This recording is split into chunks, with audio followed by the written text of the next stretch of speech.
La pintura La libertad guiando al pueblo de 1830 de Eugène Delacroix constituye una de las manifestaciones más emblemáticas del romanticismo pictórico europeo y un símbolo político de la modernidad revolucionaria.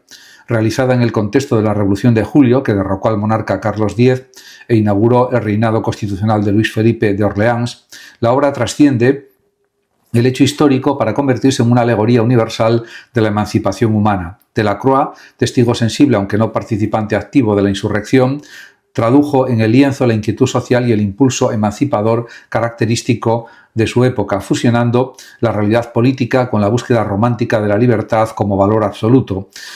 El eje compositivo de esta obra se articula alrededor de la figura alegórica de la libertad, representada como una mujer vigorosa que avanza sobre los cuerpos de los caídos portando la bandera tricolor y un fusil.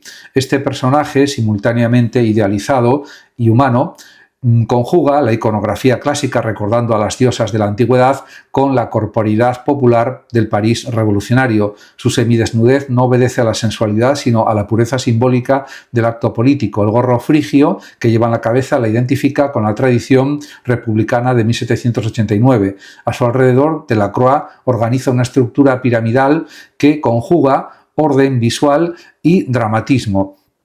La base, formada por los cuerpos inertes, sostiene la cúspide heroica de la libertad, reforzando la idea de sacrificio colectivo como fundamento del cambio histórico. Desde un punto de vista técnico y estético, la obra revela también la maestría cromática y la compostura compositiva o el planteamiento compositivo del artista.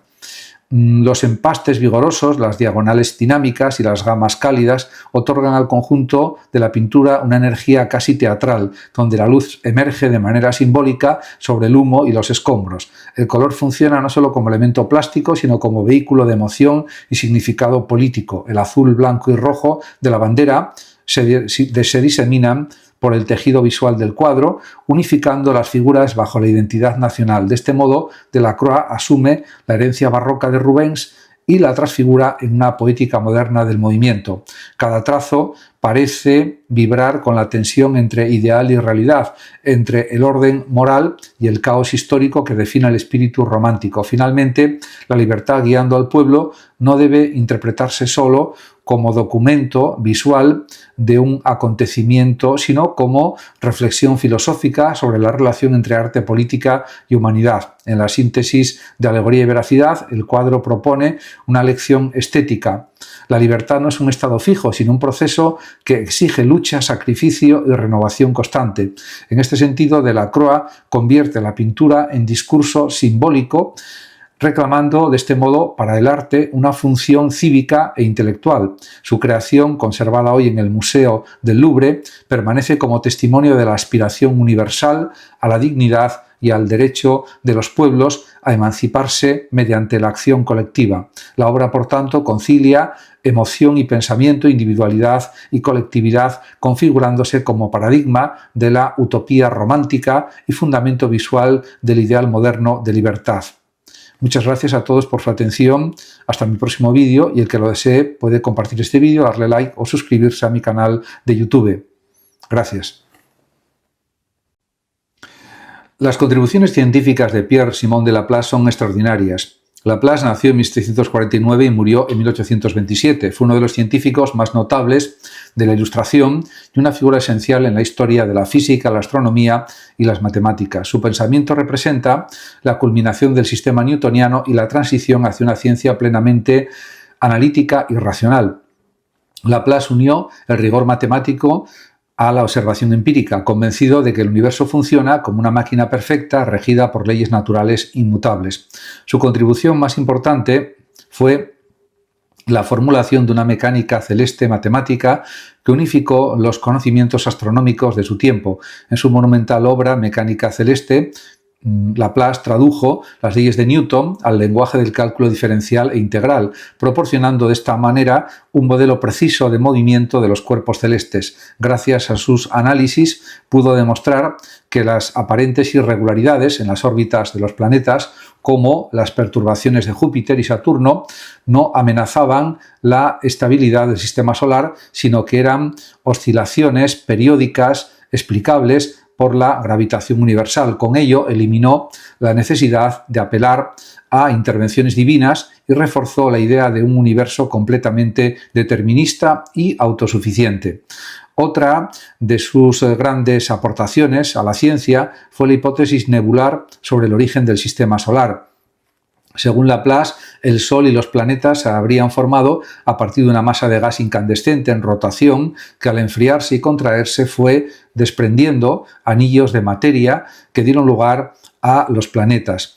Aunque esta teoría ha sido reformulada por la astrofísica moderna, introdujo una explicación puramente física al problema del origen cósmico, apartando definitivamente las explicaciones mitológicas o religiosas.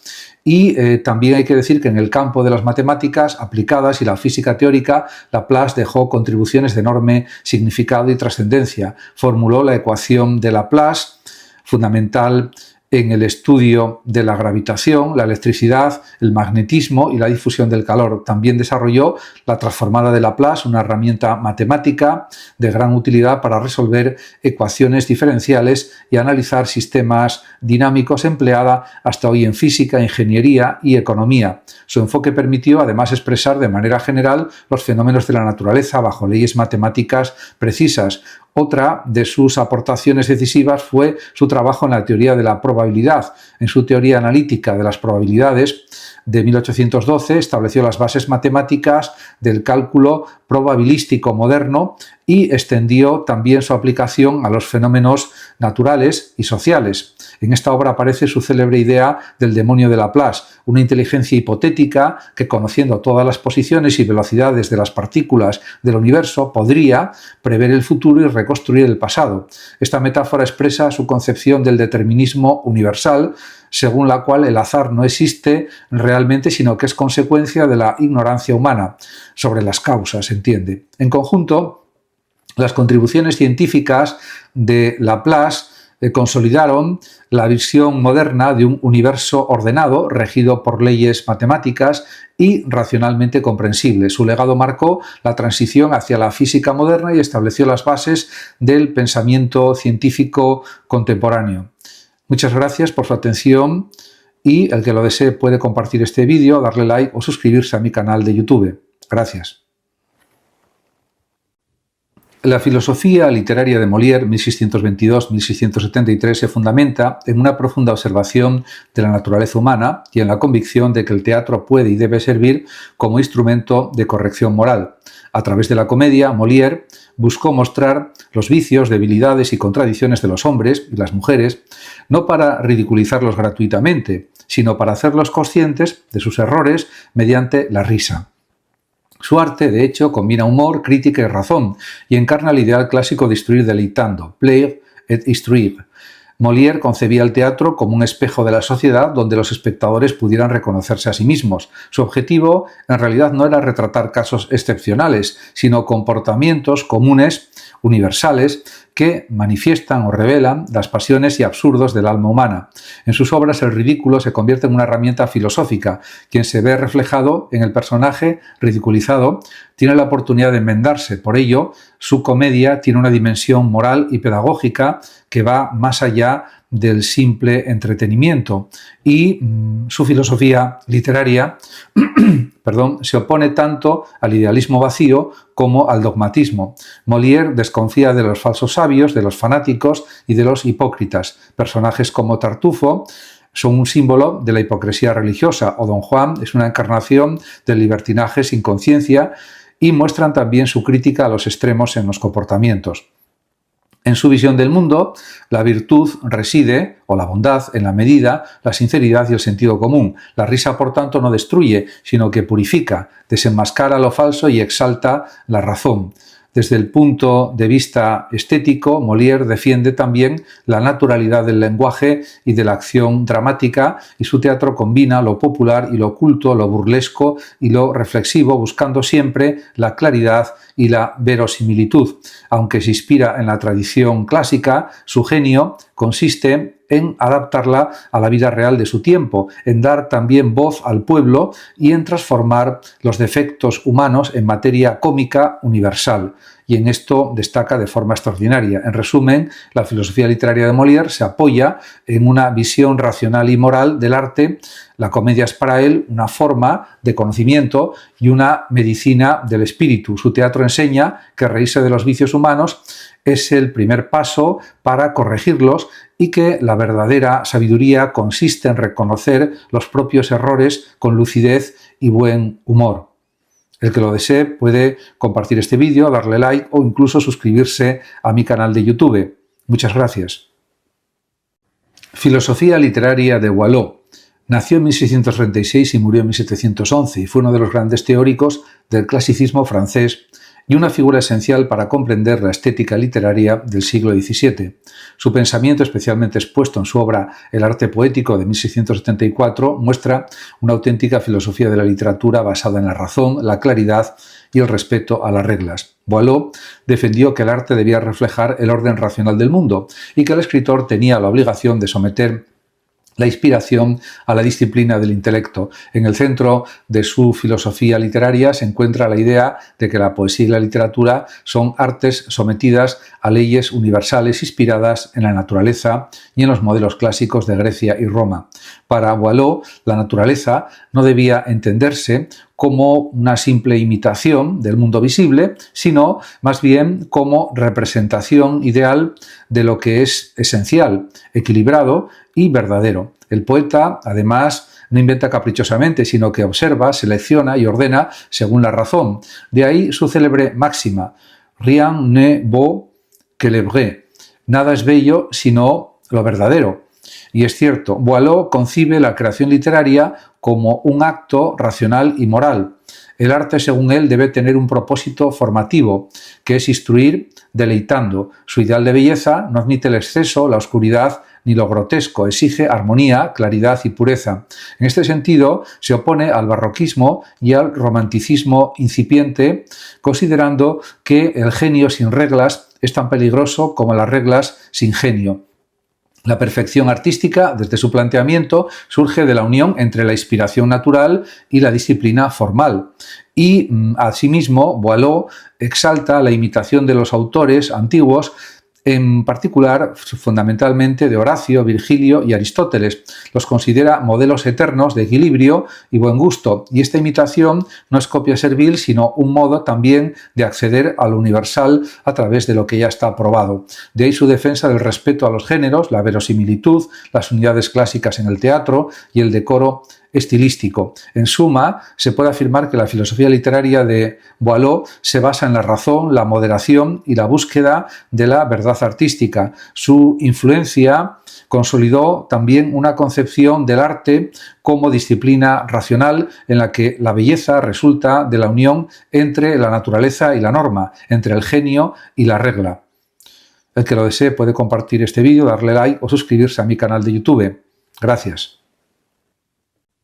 El robo en el Museo del Louvre ha puesto de manifiesto una serie de fallos encadenados tanto en el sistema de seguridad como en la gestión interna de esta institución. El hecho de que un robo haya podido producirse en uno de los museos más protegidos y vigilados del mundo evidencia que la seguridad, por muy sofisticada que sea, depende siempre de la coordinación humana y también, por supuesto, del mantenimiento constante y de la previsión ante posibles vulnerabilidades. En este sentido, hay que decir que, en primer lugar, el fallo principal parece haber estado en la coordinación del personal de vigilancia, aunque el Louvre es cierto que cuenta con un amplio equipo de seguridad y sistemas de videovigilancia, pero la sobreconfianza en los protocolos automáticos y también la falta de comunicación entre turnos pueden haber quizás creado una brecha aprovechable. Los guardias, acostumbrados a rutinas repetitivas y a confiar en la fiabilidad tecnológica, podrían haber tal vez pasado por alto señales mínimas o movimientos sospechosos.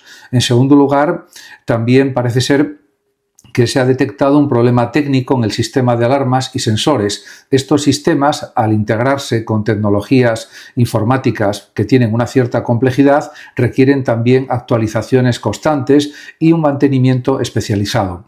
Un fallo de sincronización o un retardo en la transmisión de datos pudo haber permitido a los ladrones actuar durante minutos cruciales sin ser detectados. En muchos casos, la sofisticación excesiva se convierte en una vulnerabilidad si no se supervisa de manera constante. Además, hay otro elemento clave que ha sido la falta de control interno sobre los accesos y también las credenciales, según parece. Se sospecha que el robo contó con información privilegiada, posiblemente filtrada por alguien con conocimiento del funcionamiento interno del museo. La complicidad interna o el descuido en la gestión de contraseñas, tarjetas de acceso o planos de seguridad puede haber facilitado la planificación del delito. Finalmente, se observa también una deficiencia en la gestión de crisis, ya que la respuesta inicial fue lenta y descoordinada, lo que permitió a los autores huir antes de que se activaran los protocolos de cierre. Este retraso muestra también la necesidad de realizar simulacros y formaciones periódicas para todo el personal, no solo de seguridad, sino también de todo el personal que trabaja en el Louvre. En suma, el robo del Louvre no se debe a una sola causa, sino a la combinación de errores humanos, posiblemente fallos técnicos y falta de actualización en los protocolos de respuesta. Este suceso demuestra que incluso las instituciones más vigiladas pueden ser vulnerables cuando la seguridad se convierte en rutina y no en una práctica viva y revisada constantemente. ¿Qué tal están? Jean-Louis David, 1748-1825, fue uno de los pintores más influyentes del neoclasicismo, un movimiento artístico que buscaba rescatar los valores estéticos y morales de la antigüedad grecorromana, inspirándose en la claridad, el equilibrio y la sobriedad de la pintura clásica. Su obra se caracteriza por un fuerte sentido de la composición, un uso preciso del color y la línea y un profundo compromiso con la transmisión de ideas políticas y morales a través de la imagen. David no solo fue un artista, sino también un intelectual, amigo de Napoleón, que concibió la pintura como un vehículo de enseñanza cívica y ética. Además, hay que decir que uno de los rasgos más destacados de la pintura de David es su rigor formal. Sus composiciones muestran un orden geométrico muy marcado en el que las figuras se distribuyen de manera equilibrada y las líneas y volúmenes guían también la mirada del espectador hacia los elementos esenciales de la obra. Este enfoque, además, refleja su admiración por los modelos clásicos de Grecia y Roma y su rechazo al barroco y al rococó, que consideraba excesivamente decorativos y sentimentales. En este sentido, la claridad del dibujo y la precisión anatómica permiten también que cada gesto y expresión tenga un significado simbólico y narrativo a la vez, reforzando el mensaje moral o político que se pretende transmitir. Además, también en cuanto a los temas, David combina la historia, la mitología y la vida contemporánea o la vida coetánea de su tiempo con un enfoque didáctico. Obras como El juramento de los Horacios de 1784 o La muerte de Sócrates de 1787 ejemplifican sin duda su interés por la virtud cívica, la lealtad y el sacrificio personal. En estas pinturas, los protagonistas encarnan ideales que deben ser imitados por la sociedad y la tensión dramática se organiza de manera que refuerza la lección moral incluso en retratos como el de Napoleón cruzando los Alpes, en el que David enfatiza el poder, la determinación y la autoridad del personaje mediante la composición y la expresión, convirtiendo la imagen en un instrumento de propaganda política y heroica a la vez. Otro aspecto importante es su uso del color y la luz, siempre al servicio de la claridad y la narrativa. David evita contrastes excesivos y efectos decorativos. La luz ilumina de manera uniforme las figuras centrales, resaltando los gestos y la actitud de los personajes, mientras que los fondos permanecen sobrios, evitando distracciones. Esta técnica además refuerza la monumentalidad de sus obras y el dramatismo contenido de la escena. Finalmente, la pintura de David refleja una fusión entre arte y compromiso social y político. Fue pintor oficial de la Revolución Francesa y también de Napoleón, y sus obras buscan inspirar al espectador mediante ejemplos de virtud, heroísmo y patriotismo. Su legado no se limita a la técnica pictórica, sino que radica también en la concepción de la pintura como instrumento de educación moral y política. En resumen, se puede decir que la obra de Jean-Louis David, combina rigor formal, claridad narrativa y compromiso ético, convirtiéndose de esta forma en el modelo del neoclasicismo y en un referente esencial para el arte occidental del siglo XVIII y principios del siglo XIX. El que lo desee puede compartir este vídeo, darle like o suscribirse a mi canal de YouTube. Gracias. La filosofía de Voltaire. Voltaire nació en 1694 y murió en 1778. Fue uno de los pensadores más destacados de la Ilustración francesa. Su filosofía se caracteriza por la defensa de la razón, la libertad y la tolerancia, así como por una crítica constante al fanatismo, la superstición y la opresión. Aunque no desarrolló un sistema filosófico cerrado, Voltaire fue un pensador práctico preocupado por mejorar la sociedad mediante la educación, la justicia y la emancipación intelectual de los individuos. Su obra combina ensayos, sátira, novelas y cartas que transmiten una visión crítica y humanista del mundo. El núcleo de su pensamiento es la racionalidad. Para Voltaire, la razón es la guía más segura para el conocimiento y la acción moral. Rechazaba la aceptación ciega de dogmas y tradiciones y defendía el pensamiento crítico como una herramienta esencial para distinguir la verdad de la superstición. Fue también admirador de los descubrimientos científicos de Newton y de Locke. Consideraba que el universo funciona según leyes naturales que la mente humana puede comprender, y esta confianza en la razón lo llevó a criticar todo tipo de autoridad que se basara en la imposición y no en la evidencia. Un aspecto central de su filosofía fue precisamente la crítica a la intolerancia religiosa. Voltaire sufrió en su tiempo, personalmente, la persecución por sus ideas y a través de su obra denunció también los abusos cometidos en nombre de la religión. En su tratado sobre la tolerancia del año 1763 defiende el respeto a todas las creencias y la libertad de conciencia como principios fundamentales para la convivencia social. Su célebre lema, «Écrasez l'infâme», aplastad al infame, se dirige contra la superstición, el fanatismo y la opresión eclesiástica, no contra la religión en sí.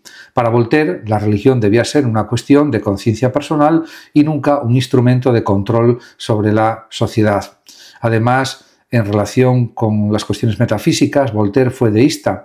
Creía en un Dios creador que estableció las leyes del universo, pero rechazaba la intervención directa de lo divino en los asuntos humanos. De este modo, se apartaba tanto del ateísmo como del dogmatismo religioso y defendía además una religión basada en la moral natural y la razón. Además, también Voltaire criticó el optimismo metafísico de Leibniz, que afirmaba que vivimos en el mejor de los mundos posibles. En su novela titulada Cándido, en 1759, satiriza esta idea mostrando los males e injusticias de la vida real, ya que para él la verdadera sabiduría consistía en enfrentar los problemas con sentido común, acción práctica y humor, resumida en la famosa frase final: hay que cultivar nuestro jardín.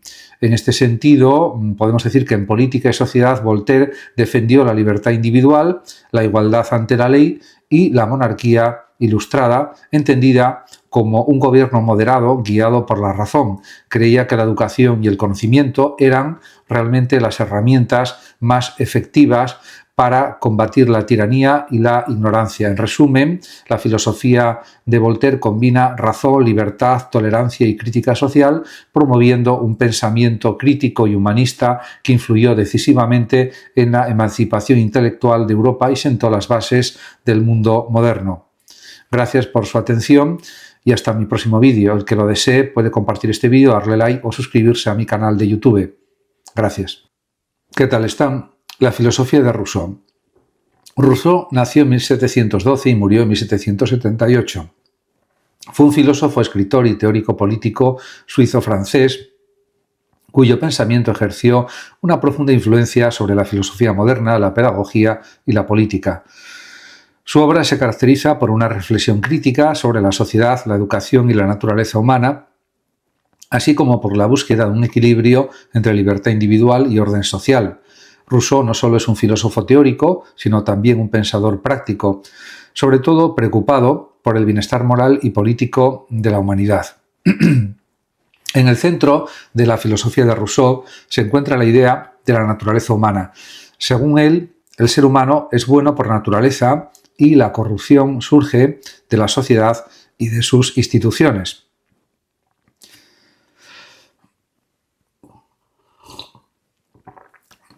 En su famoso texto Discurso sobre el origen y los fundamentos de la desigualdad entre los hombres, de 1755, Rousseau sostiene que en el estado de naturaleza los individuos vivían libres, autónomos y con necesidades sencillas. De esta manera, la propiedad privada, la competencia y la civilización generan, según él, desigualdad, envidia y opresión. Este planteamiento contrasta con otros filósofos ilustrados que enfatizaban la racionalidad y la mejora social como esencia del progreso. Para Rousseau, en cambio, el hombre debía reconectarse con su naturaleza original para alcanzar la auténtica libertad y felicidad. De esta manera, Rousseau también desarrolló una filosofía política innovadora plasmada en su obra El contrato social de 1762. En ella propone que la autoridad legítima se basa en un acuerdo colectivo entre los ciudadanos donde la voluntad general representa el interés común. Para él, la verdadera libertad no consiste en hacer lo que uno quiere sin restricciones, sino en obedecer leyes que uno mismo se ha dado como parte de la comunidad. La soberanía reside en el pueblo y el Estado debe garantizar la igualdad y la justicia, evitando la opresión y la tiranía. Esta concepción además sentó las bases del pensamiento democrático moderno y también del republicanismo. De este modo, se puede afirmar que otro eje central de su filosofía es la educación. En Emilio, o de la educación, un libro de 1762, Rousseau plantea que la formación del individuo debe respetar su desarrollo natural y su curiosidad innata. Critica los métodos autoritarios y artificiales, defendiendo una educación que favorezca la autonomía, la creatividad y la moralidad. Para Rousseau, además, la educación no consiste solo en transmitir conocimientos, sino en formar personas libres y virtuosas o buenas, capaces de vivir en armonía consigo mismas y con la sociedad. Además, Rousseau reflexiona sobre la sociedad y la cultura desde una perspectiva crítica. Considera que las instituciones humanas, aunque necesarias para la organización social, corrompen la moralidad natural y fomentan la dependencia. La música, las artes y la literatura deben contribuir al bienestar y al desarrollo ético del individuo, no al simple entretenimiento solamente o al lujo superficial. En síntesis, se puede decir que la filosofía de Rousseau combina la defensa de la bondad natural del hombre, la libertad individual, la educación ética y la justicia social. Su pensamiento, por tanto, cuestiona la autoridad y la desigualdad, proponiendo una relación entre el individuo y la sociedad basada en la cooperación, la moralidad y el respeto a la naturaleza humana. Su influencia se extiende desde la política moderna hasta la pedagogía y la ética, marcando un antes y un después en la reflexión sobre la condición humana. Muchas gracias por su atención y el que lo desee puede compartir este vídeo, darle like o suscribirse a mi canal de YouTube.